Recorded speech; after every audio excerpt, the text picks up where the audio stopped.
Assalamu alaikum, everyone. Hello and good morning. My name is Kaleemullah Sayyed. I am a proud graduate of Jinnah Sindh Medical University, also known as Sindh Medical College, graduate of 1988. I am currently leading diagnostic clinical programs in the South Central Veterans Administration healthcare system. I'm based out of Little Rock, Arkansas. Um, I have the privilege of having about 8 hospitals and about 50 clinics, and I manage their radiology, imaging, nuclear medicine programs, as well as laboratory and telehealth, as well as cancer care programs. So having such a wide area covering about 5 states in the United States, um, I got into quality quite early in my career, quality in healthcare. Um, Even though it's very satisfying to treat patients and get them well, I wanted to do something on a systems level. So got into back into school, did my master's in public health with a focus on healthcare administration. And then when I joined the VA about 13 years ago, I was the chief of quality for the Little Rock. And one thing that caught my mind was about patient safety. We generally use the term patient safety very loosely. Uh, and so wanted to understand what it really meant. I also am involved with a lot of joint commission type of activities. So I am preparing our facilities for joint commission accreditation. In addition to that, we have our rehab facilities accreditation, long-term care accreditation. So all of these accreditation and regulatory bodies that come to our hospitals, I got more and more involved with risk management, patient safety, creating a just culture, and eventually developing a high reliability organization. Now, you don't get to learn all of this in medical college. No one teaches you. You have some ideas, you are too involved, too ingrained into your day-to-day learning about patient care that these topics don't even come to the forefront. So I thought, why not start at the ground level and start teaching and showing our upcoming docs, our young docs, about what patient safety is really about. So that's why the heading for my topic is what you always wanted to ask about patient safety, but were afraid to ask. Uh, so one of the reasons patient safety is big is because there are lots of errors in healthcare, um, and they are very difficult to measure. Uh, in the United States, they are measured simply because they are reported. And my experience in Pakistan in the last few years that I have come and given talks to many hospitals and clinics, what I have learned is that each hospital is doing something differently, but they do not have a good database about what they are really doing about uh, patient safety. So this was a funny cartoon where two men are in a ward, and one of them is saying, it says here that the rate of medical errors is stunningly high, and the other man is saying that explains my hysterectomy. So just on a lighter note, uh, you know, errors do happen in healthcare facilities, um, and this is a dated graph, a chart about how hazardous healthcare is, and this is the United States. And you can see that bungee jumping, which is dangerous, is very low compared to healthcare in the dangerous uh, places where total lives lost. So in healthcare, 100,000 lives are lost compared to bungee jumping, in which there are few. And our nuclear reactors, our airlines are much, much more safer. And so the idea of patient safety actually originated from the airline industry. And people wanted to identify what airlines actually do to go from point A to point B. And same thing is kind of in healthcare.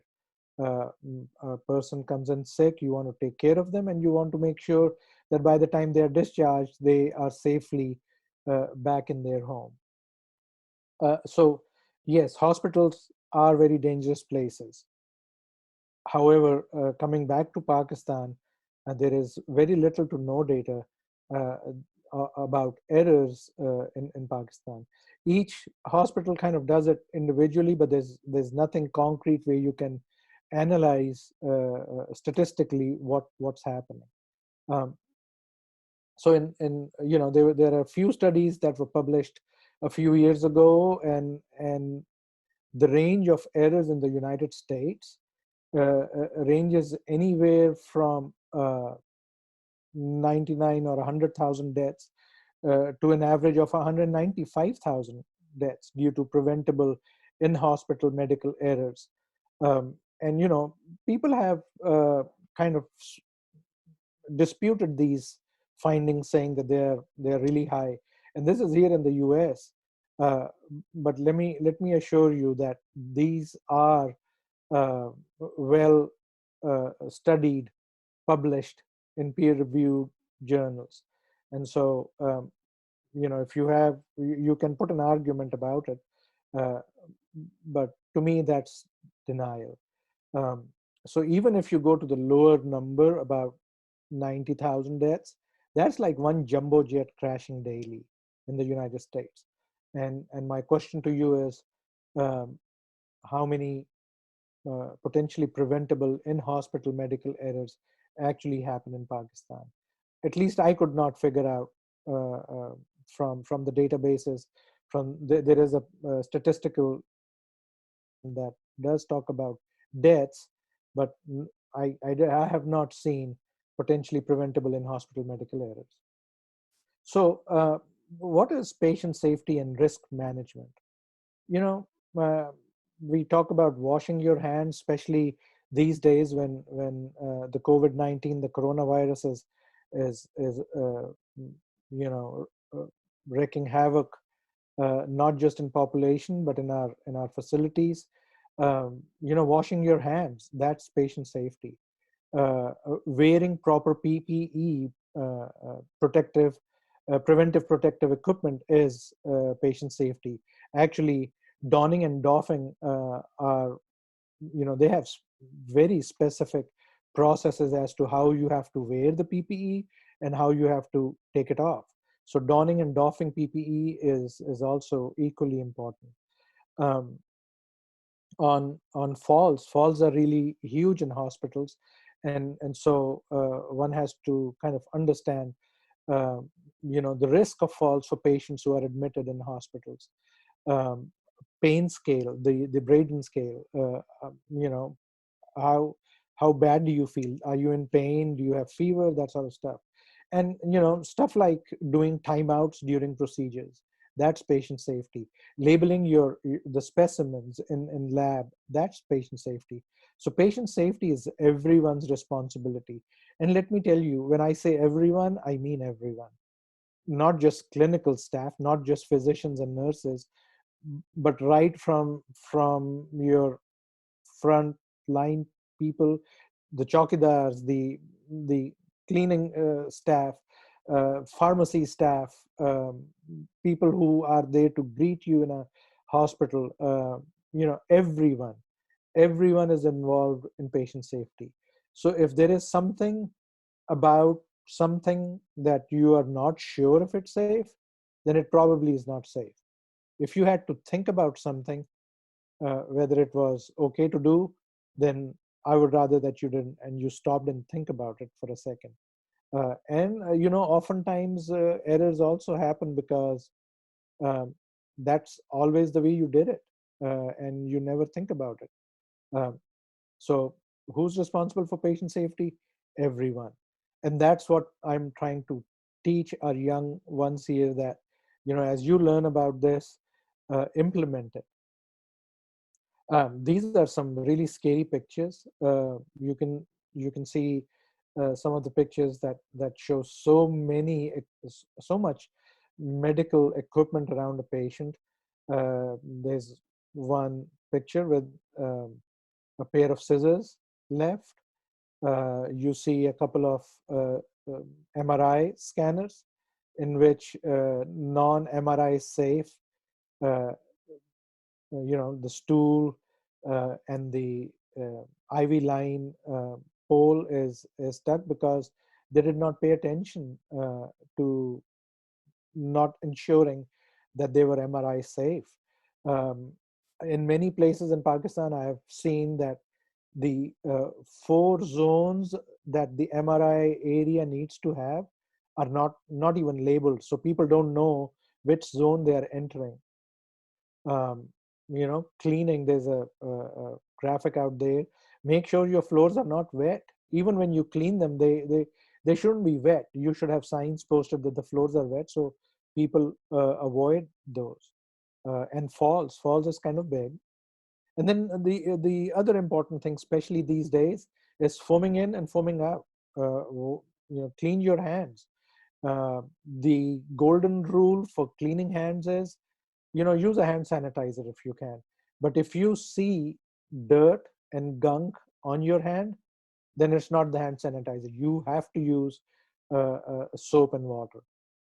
So if you clearly see something on your hands, then soap and water. Other than that, yes, you can use the hand sanitizer. So who's responsible? Everyone. So why do errors actually happen in any environment? We are talking about healthcare, but I'm sure you've heard about the Swiss cheese. So because most people think, hey, this is not my responsibility, it's not my job, someone else, they should do this, why should I? And they don't stop and think about it. So the source of harm actually crosses those controls or barriers or policies, and actually enters in your work environment, and eventually has undesirable consequences. So this can happen uh, in any industry.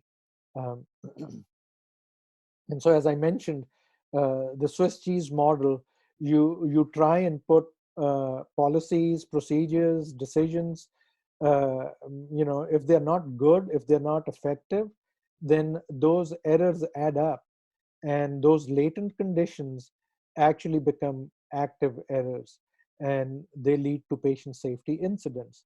For example, you could have protocols regarding disease management that are not followed, or poor compliance. You have no supplies with you're running out of supplies, um, and your staff is not trained. They don't know the policies. There are no training opportunities for them. And then eventually, the leadership is not involved. The top leadership of the facility, of the healthcare organization, needs to be actively involved. You cannot do management by sitting. You have to do management by walking. And so, when those gaps all align, you have patient harm. So, to break the seriousness of the situation, of our topic, another cartoon that I really enjoyed was, oh, the doctor is saying, oh my God, this is a typo. So you were expecting a collagen injection in your lips and the liposuction on your hips.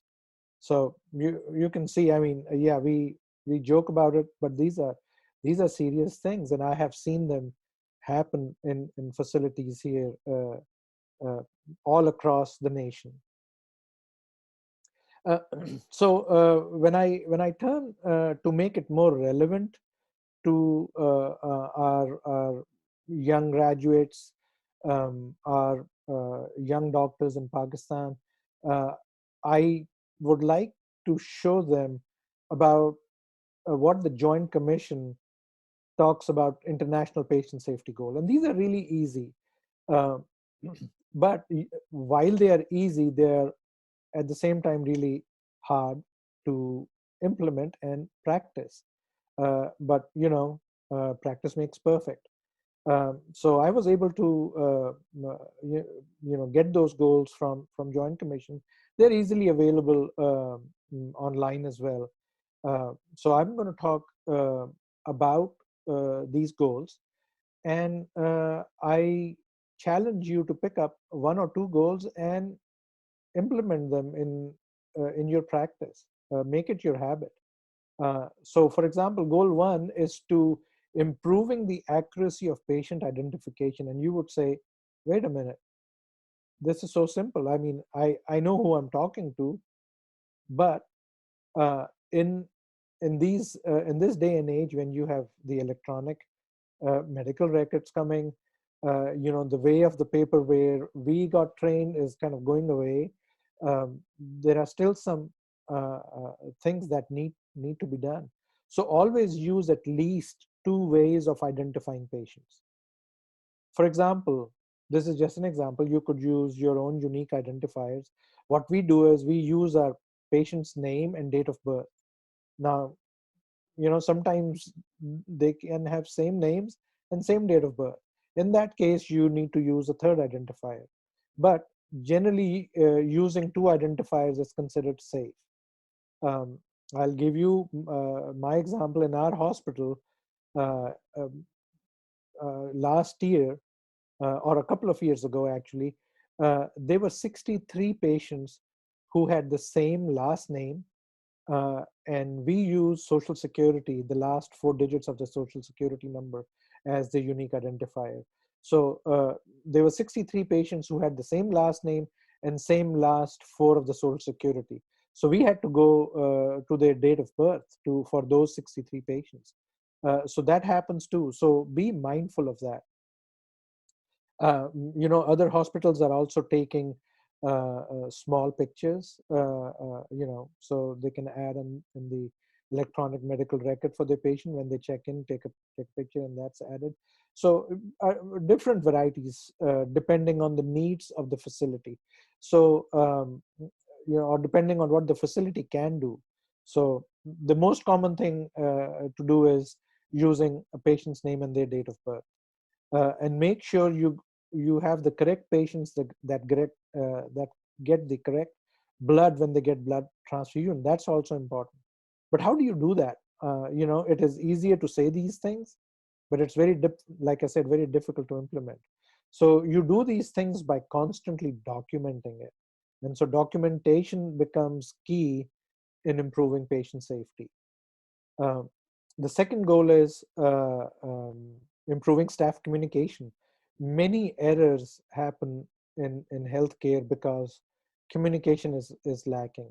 We use codes and abbreviations and symbols that are not generally approved. CC or ML. Sometimes, it gets confusing. So be consistent. And how do you improve your staff communication? One of the standards is to use uh, um, is bar q, and documenting that. Um, so um, i is for identification,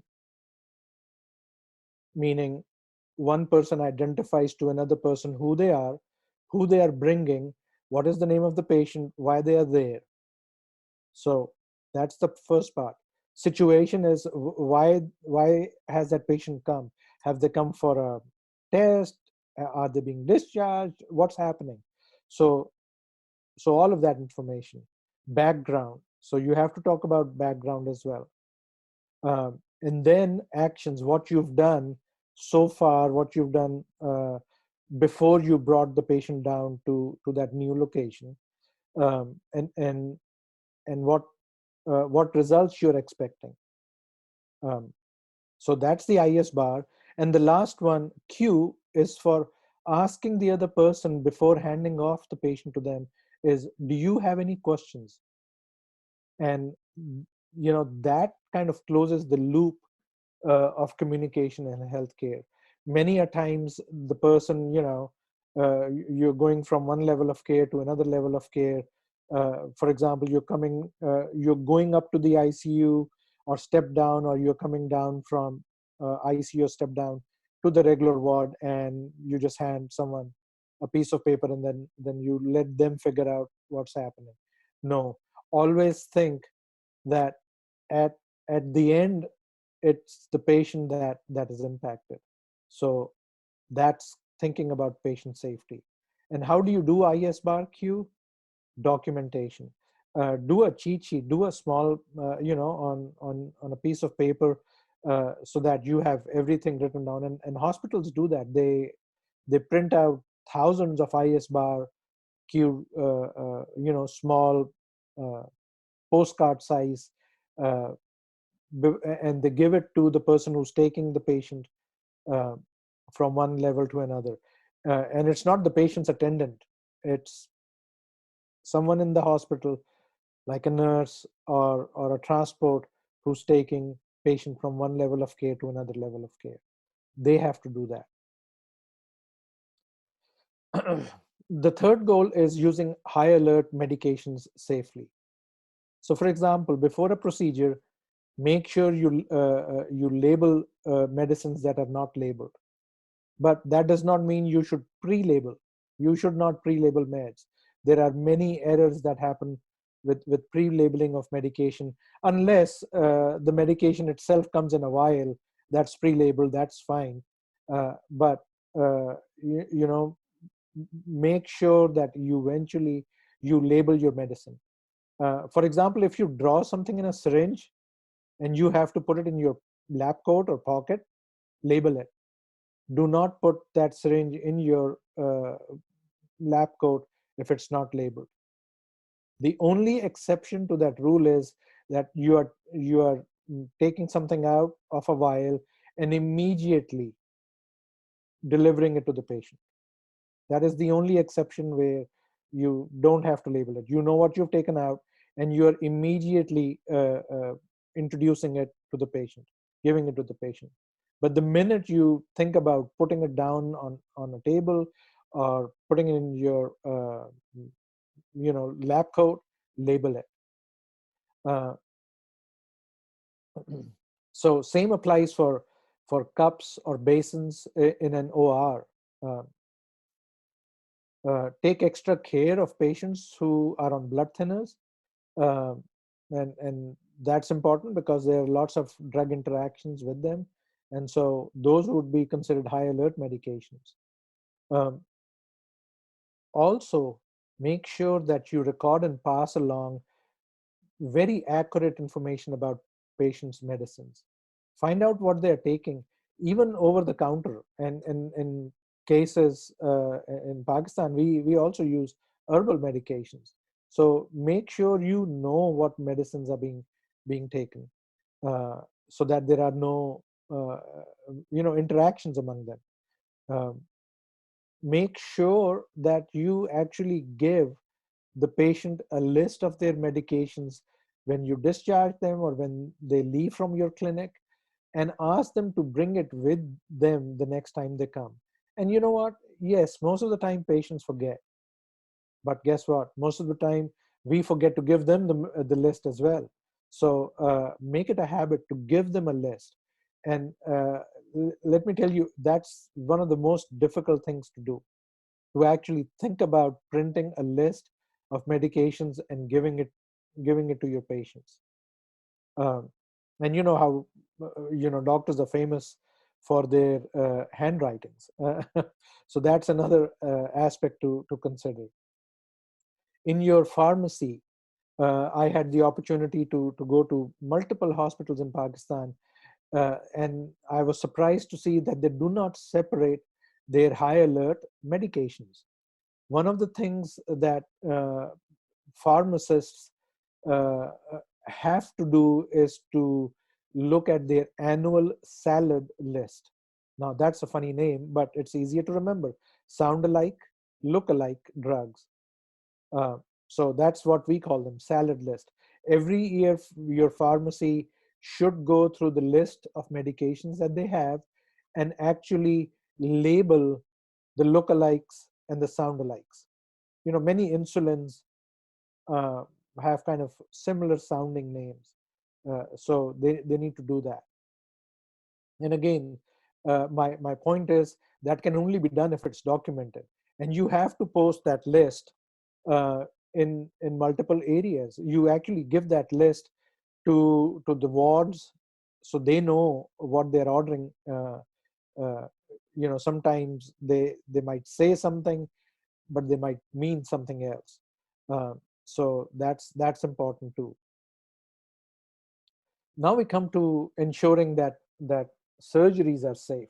Now, surgeries are kind of very challenging areas in a hospital. It is a small space, crowded space, lots of people, lots of equipment. So it's important that we prevent those mistakes in surgery. And so to make sure that correct surgery is done on the correct patient and the correct site on the patient body, it does need to be marked, especially when there are two areas to be marked. You have to mark that area. Uh, Pause just before the surgery to make sure that no mistake is being made, and that is called an active timeout, not a passive timeout. Like, oh, okay, we are going to do a timeout now, and other, the anesthetist is working in some place, the circulating nurse is roaming around some place. No, when you do an active timeout, everyone stops. Everyone just stops and makes sure that it's the correct patient, the correct site, the site is marked, you have the correct medication, you have the correct staff available. And the only way you can do that is through proper documentation. So that can be documented as well.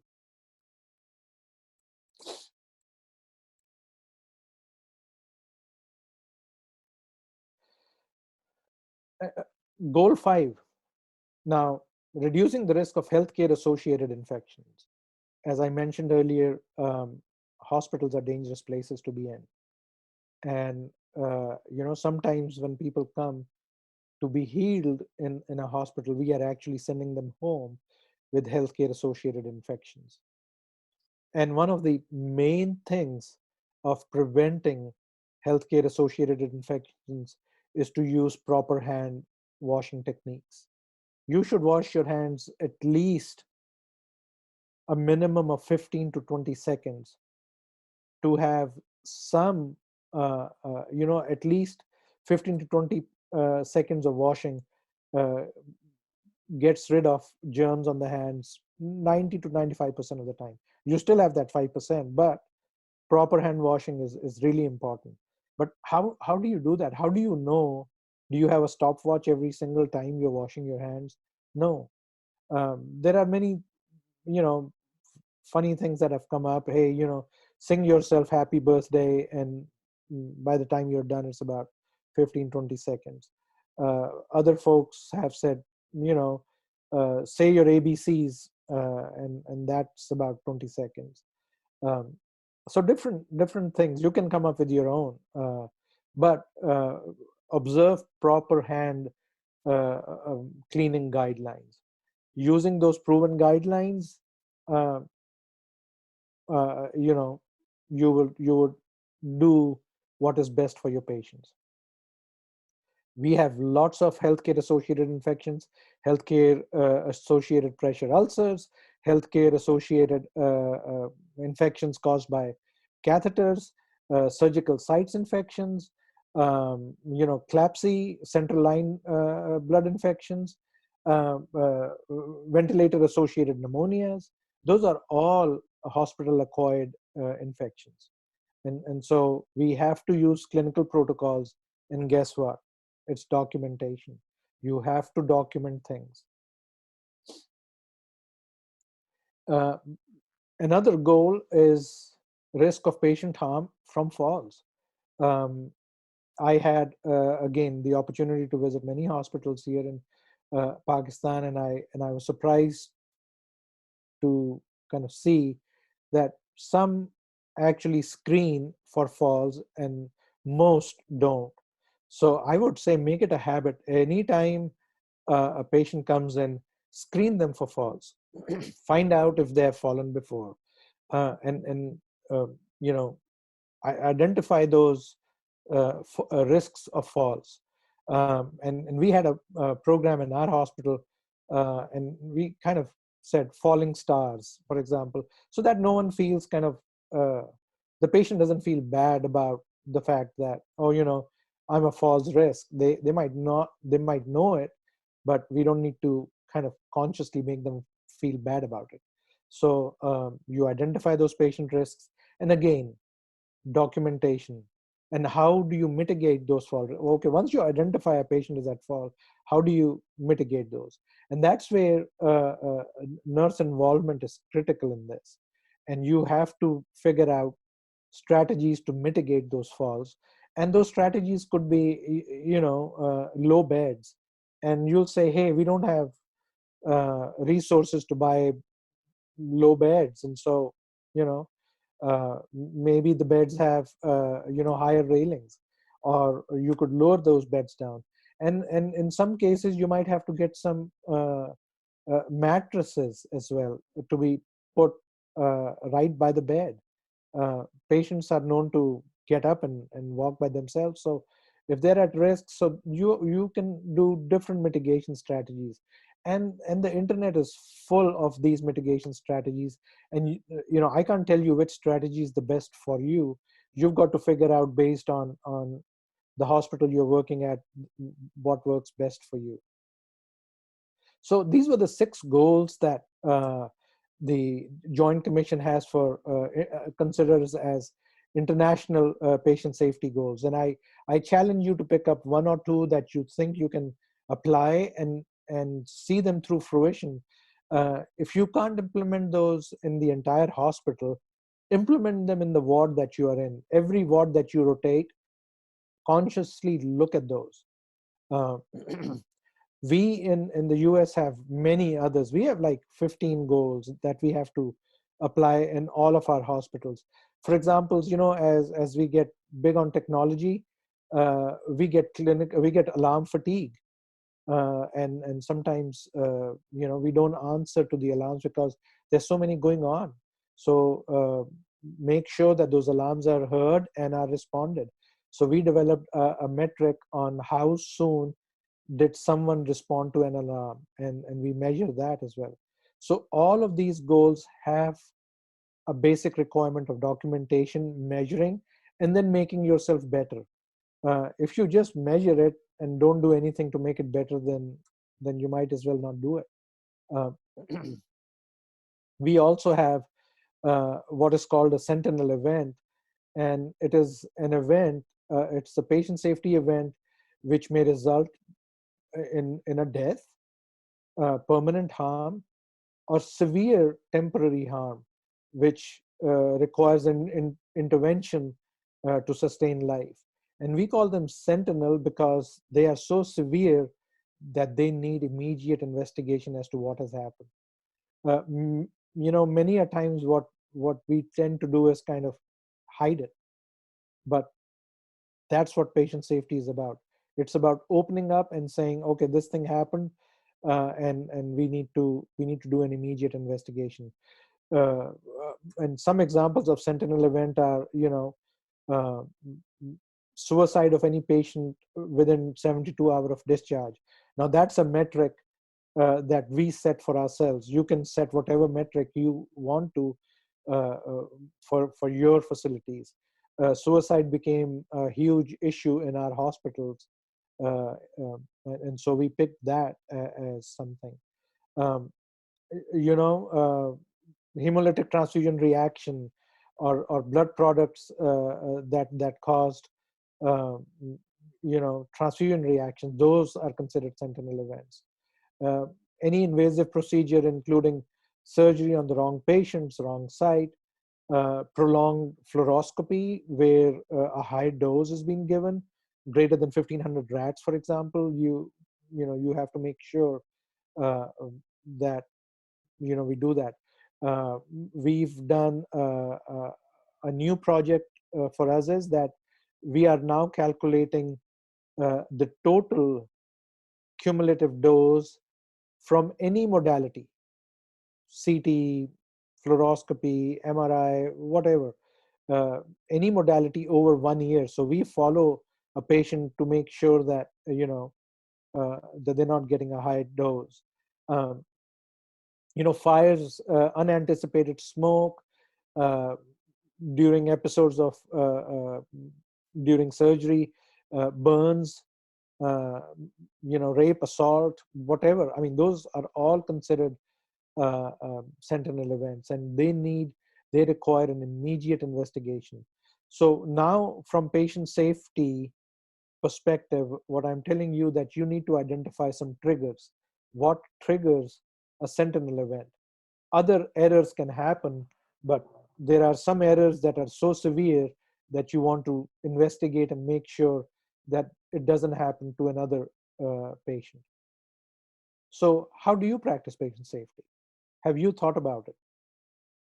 And the only clear way to practice patient safety is to practice just culture. And our faith also teaches us to practice just culture. uh, Even if you have to be a witness against yourself, do that. So that's part of our faith. So why not implement that uh, in our healthcare organization? So what is just culture? Just culture is where anyone is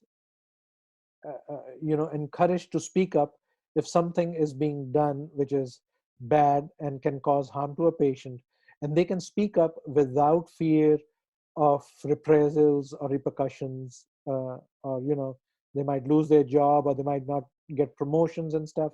So anyone can speak something uh, if it is going to harm the patient.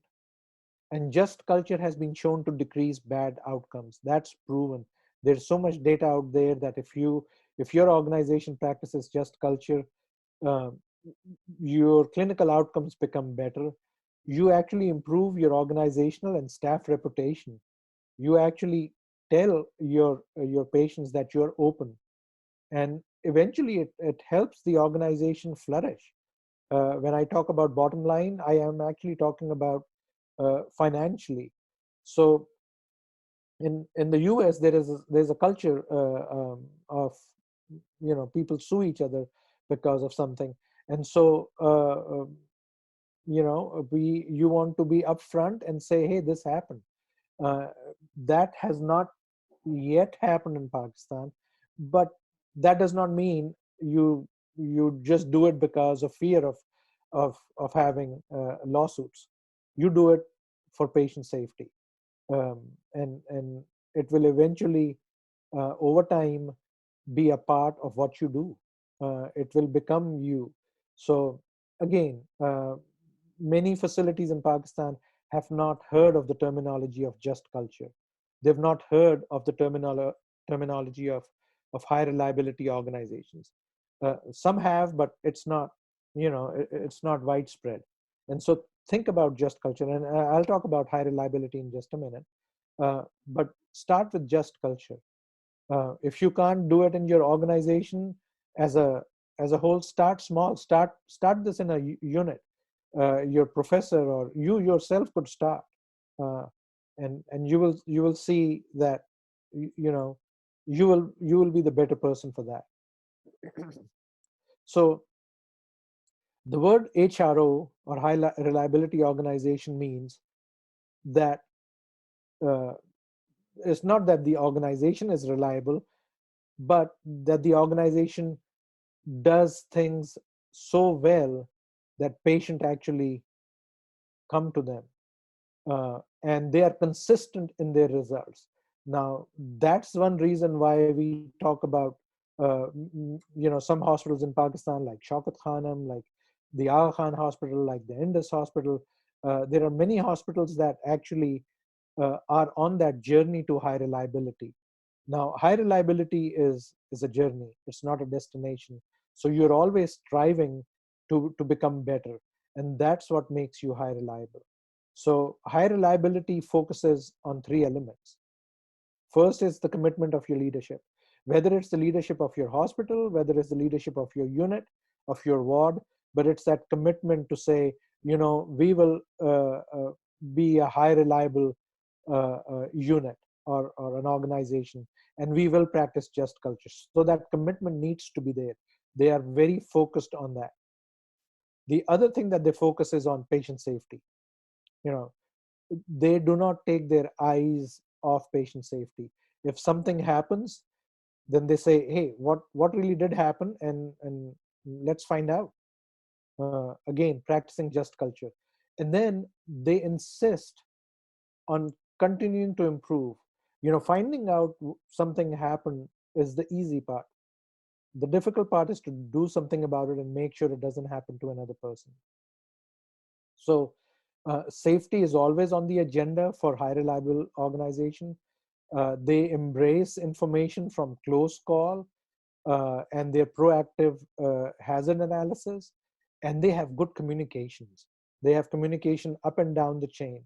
It's not as if your superiors are coming and saying this is what you need to do, but the frontline staff is also giving information. And like I said earlier, if you're not safe, if something is safe, then it's not safe. Excuse me. So as I mentioned earlier, patient safety is focused on the system, is not focused on the individual. Patient safety is not interested in who did this. There is an element of who did this, but we are interested in actually the systems. If someone did something maliciously with malfeasance, then yes, they need to be dealt with accordingly. But if an error happens unknowingly, uh, uh, you know something happened, you know let's not focus on who did it, but let's focus on the system so that it doesn't happen to another person. So it has a proactive focus on preventing patient harm. So we are interested, patient safety is interested in what happened, how did it happen, why did it happen, what are we going to do about it from happening again, and how are we going to measure it, and to make sure that the intervention is actually working. So there are two ways to do this, and I won't get into detail. That's for another time. That might not be applicable to you. But every year, your unit or your organization needs to do a proactive assessment for a broad topic, maybe medication reconciliation, maybe falls, maybe clinical alarm fatigue. So pick a topic and look at data, look at solutions on how to prevent those. And as I mentioned, if it's not documented, it wasn't done. So you need to document all of this. So document, document, document. These are just some examples of what we did. We even did bed bugs and pest controls, labeling of lab specimens. And then for any bad events, medication error, falls, um, all any of those, somebody did not use the two patient identifier, or did not label medicine, or did not wash their hands, or somebody got a pressure ulcer, you can do a root cause analysis of that.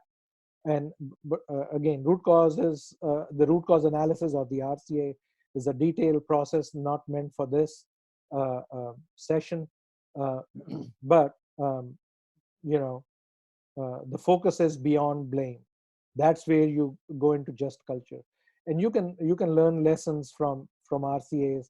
Uh, RCAs were actually started in the airline industry, in the manufacturing industry, and now in the healthcare industry. So um, just to end this session, I don't want to belabor this, but you wouldn't want to do this or this or this. Oh no. So just some things that we do just because we do them. I mean, there's no rhyme or reason. And some of these things happen in healthcare industry as well.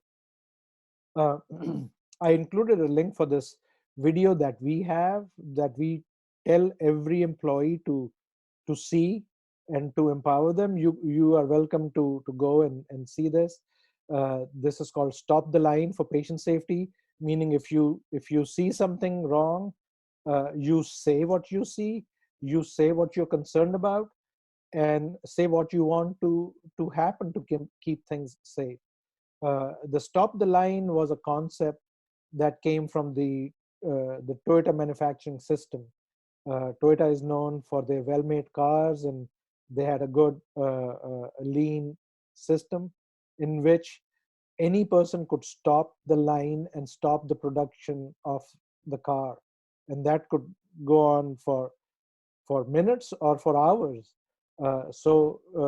Borrowing that concept, we did the Stop the Line for Patient Safety as well. So who's responsible for patient safety? Everyone. Thank you so much for listening to me. I hope I was able to impart some knowledge to our young docs, and hopefully, if you implement even one or two of this, you will go a long way in your career. Uh, so, thank you so much, and Assalamu alaikum. God bless. Be safe, everyone, and take care of yourself. Thank you. Assalamu alaikum.